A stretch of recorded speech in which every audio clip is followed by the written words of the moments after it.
Itago natin sa pangalan ni Speaker Martin Romualdez na yun nga, nanggagaling sa liderato ng Kongreso. Ano bang pakay nila? Hindi ba pwede mag-usap na lang ng maayos kung ano man yun at sa batas ng maayos? Meron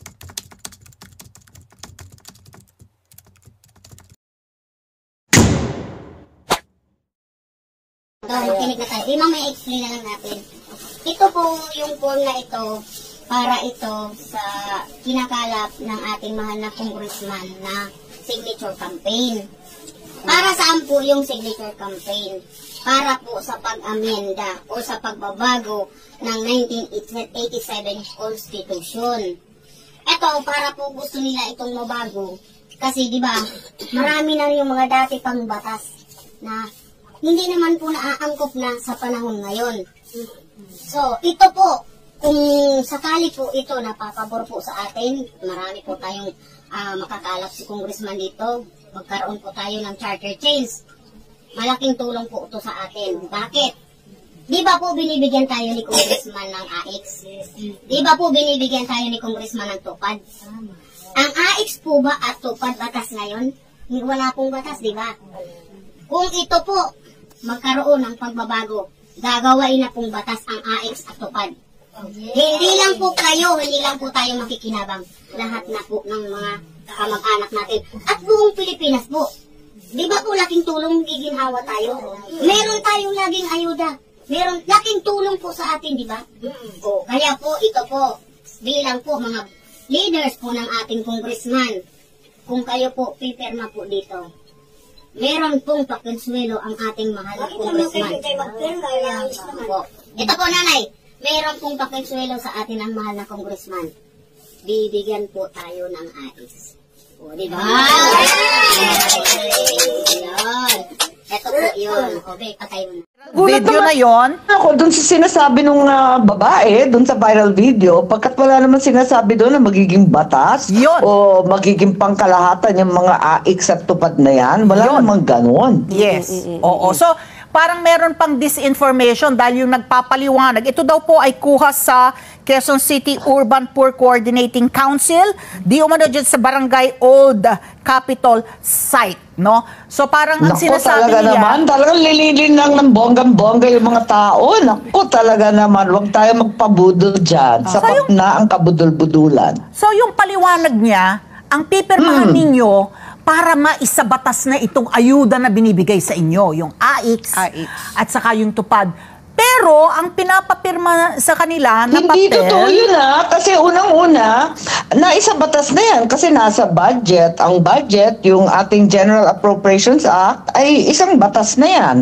At ang daming nakatenggang mga bill tungkol sa AX at tupad. Marami-rami yan. Meron nga ako Kaya't nagtataka ako bakit sinasabi magmamagically magiging batas kapag pinirma ng saligang batas. Wala namang connection yung isa sa isa. Oo. Nakita niyo na po ba yung papel na pinapapirmahan, Senator? Let's just bring it up. Yes, nagkalat yung papel mula nung January 5. Unang-una, lumabas muna yung text message at ang sinasabi, 20 million kada distrito. May 5 million DSWD AX, yan na nga yung mahiwaga, tapos yung 10 million dyan sa DOH, MAIP, at yung tupad na nasa DOLE. So, bale total, 20 million, mag-produce ka rin ng 20,000 signature by January 13. Yun, ratsyada. Bago magkaroon ng sesyon, tapos na yung People's Initiative, na etsapwera na yung executive, na etsapwera na yung Senado, lahat na etsapwera na, basta magic. Andyan na yung People's Initiative, gulatan. So, Senator, no, hindi naman it's no secret na talaga yung ugong nagsisimula talaga sa Congress, no? May napanood ako yung kay Attorney Harry Roque na he made mention of your first cousin who is also Speaker of the House. He didn't mention the chairman of the Appropriations Committee, no?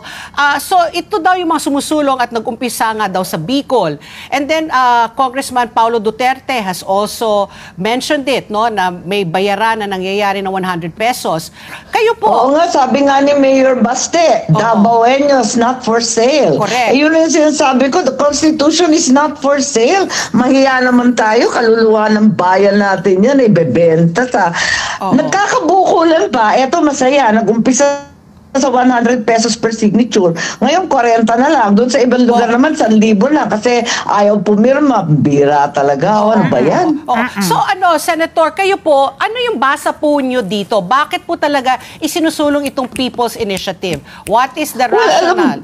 Sige po. Ewan ko, bakit nagpapakamatay? Layo ng 2020, bira naman, no?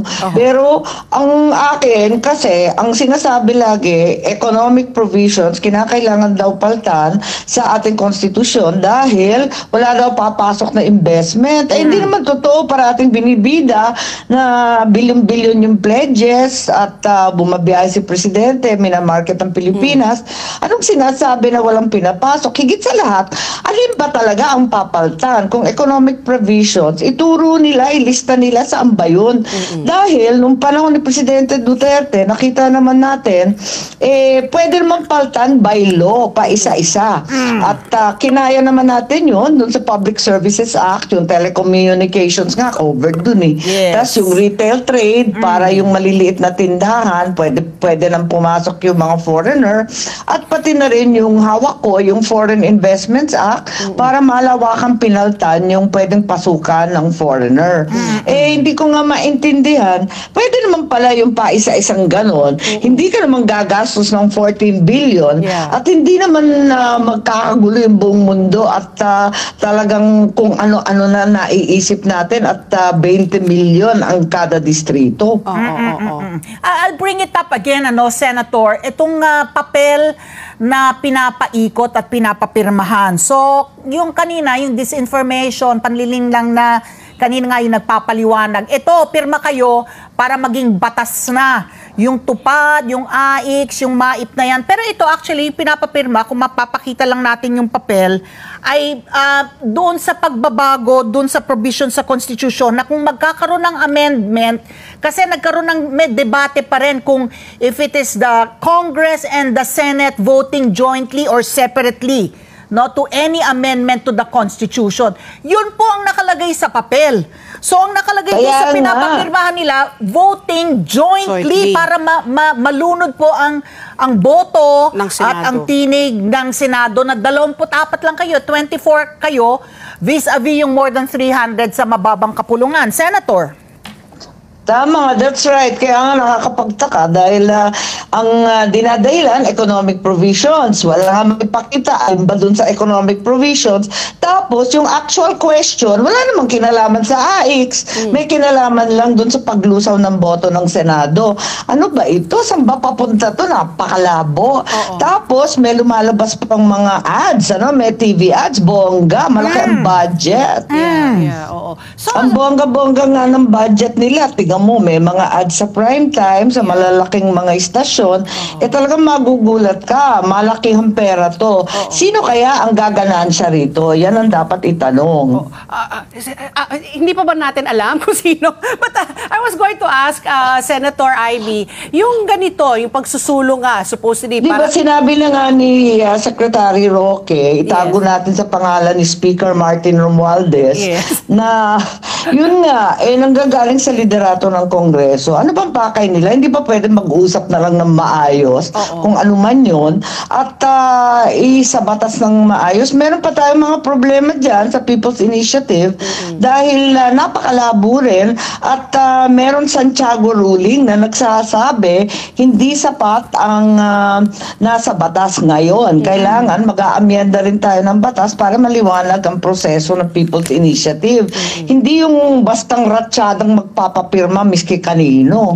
So Senator Amy, I know aside from this being a political problem, it also becomes a family problem because you are first cousins with the Speaker. You are the older sister of the President. It puts the President also in a very awkward situation, 'di ba?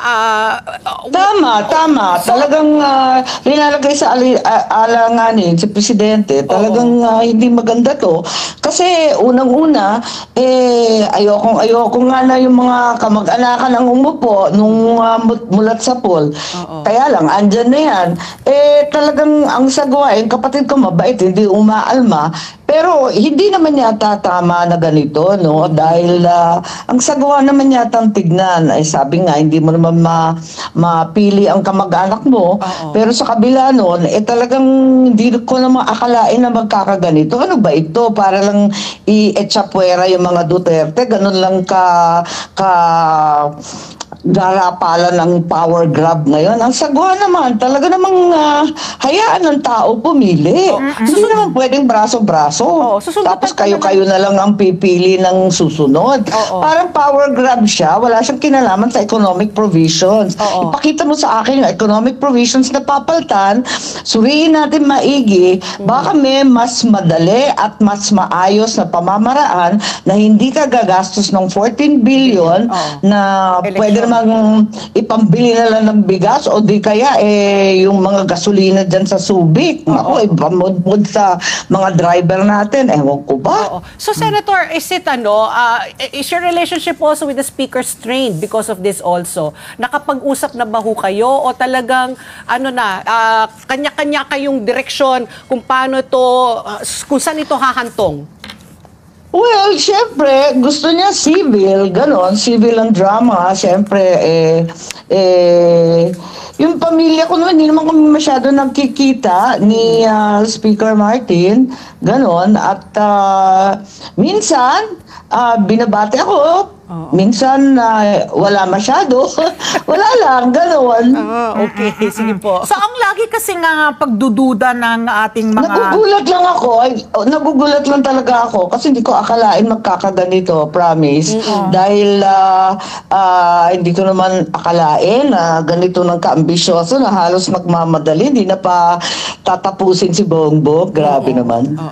So, 2028, ang sinasabi naman po ni Congressman Representative Joey Salceda, kung gagalawin ang konstitusyon, dapat malayo pa sa 2028 presidential elections because ang iniisip nga ng mga tao, this is all a lead up to the 2028 presidential election. So, kayo po ba per se, are you in favor? Ano ba ibig sabihin no? Di ko nagigets. Kasi nga, alam ninyo, ina-expect na natin magkakaselusan, magkakaroon ng problema after 5 years, after 4.5 years, di ba? Pagpalapit na yung 2028, naku naman, kaumpisa lang ng 2024, ito na yung sumalubong sa atin. Ang layo pa.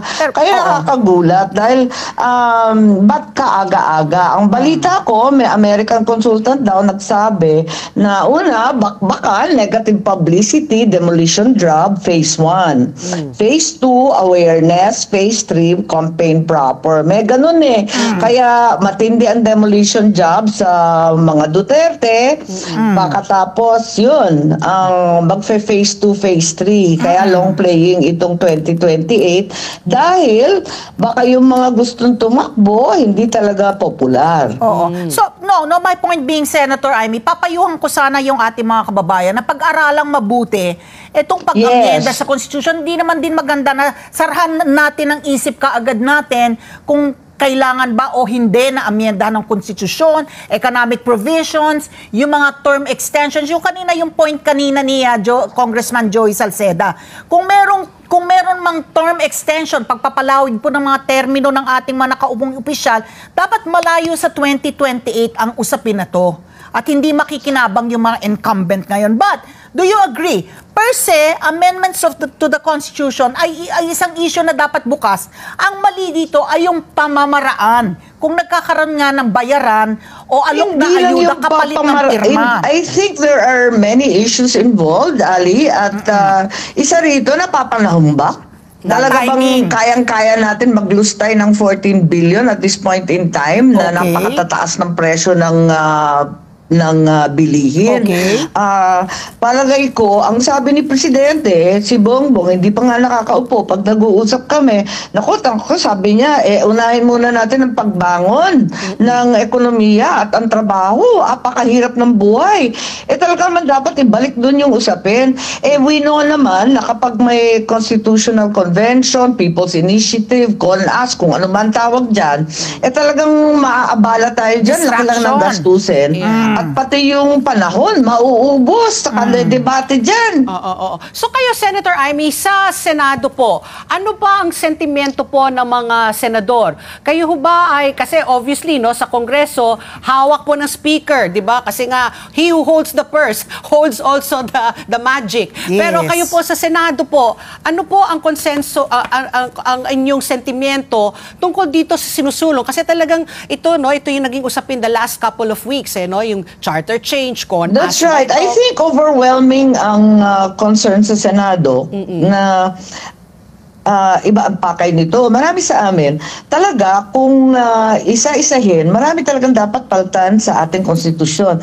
Ako na siguro dapat mauna doon dahil marami nagsasabi din na itong konstitusyon ng Cory administration ay paghihigante sa pamilya Marcos. Dahil natapos ito, 86, 87, di ba, pag-alis namin. Ako dapat ang talagang mangunan niyan sa pagbago niyan.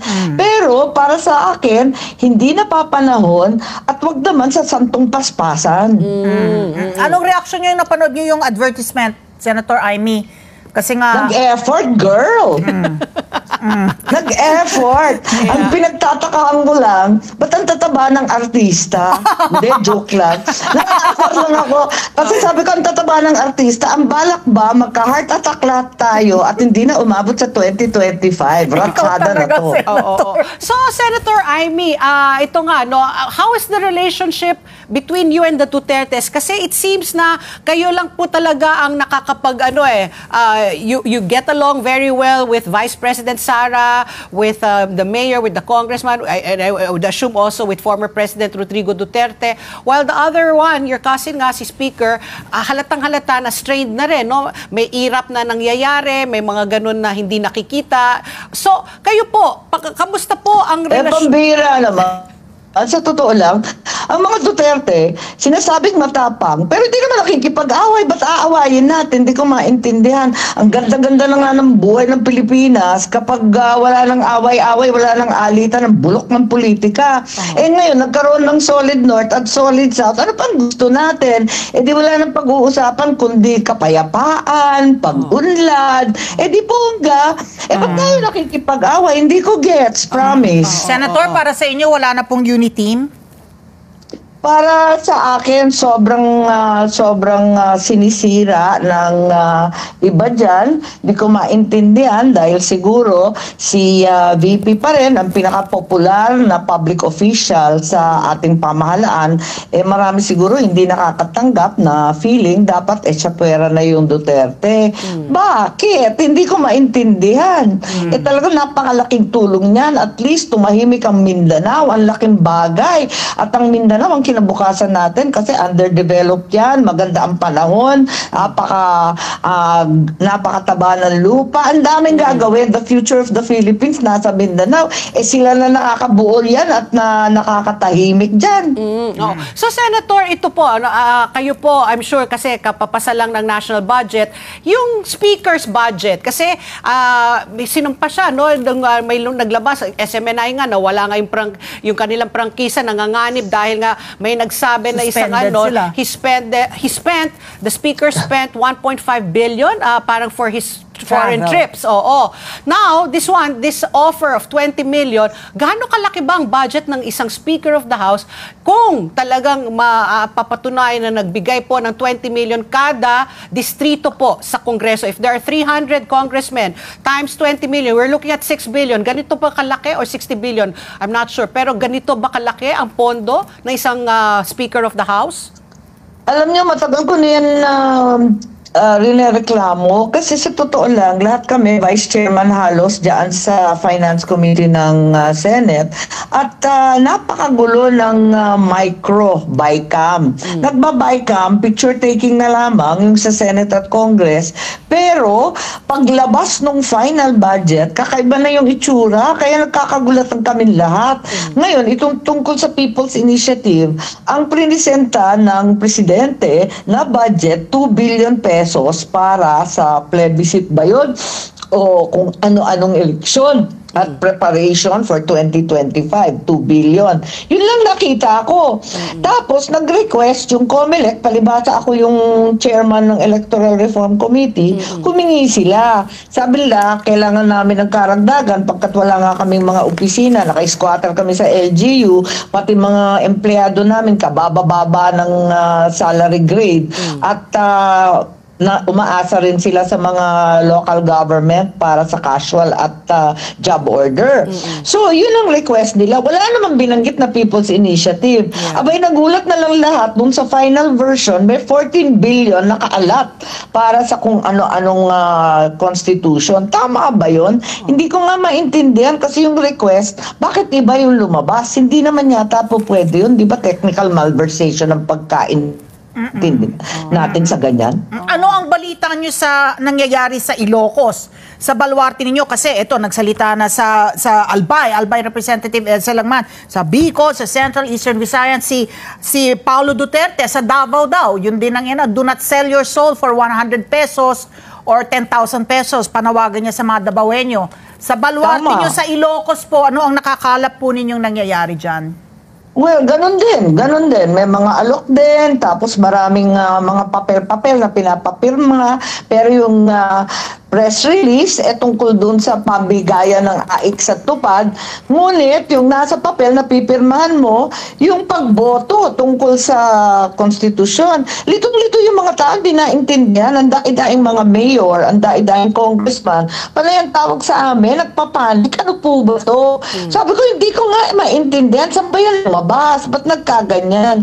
Sabi nila, ano ba to? Kasi syempre, gustong-gusto nila palitan yung konstitusyon kasi nga, ang tingin ng mga loyalista ng Ilocano, talagang paghihigante.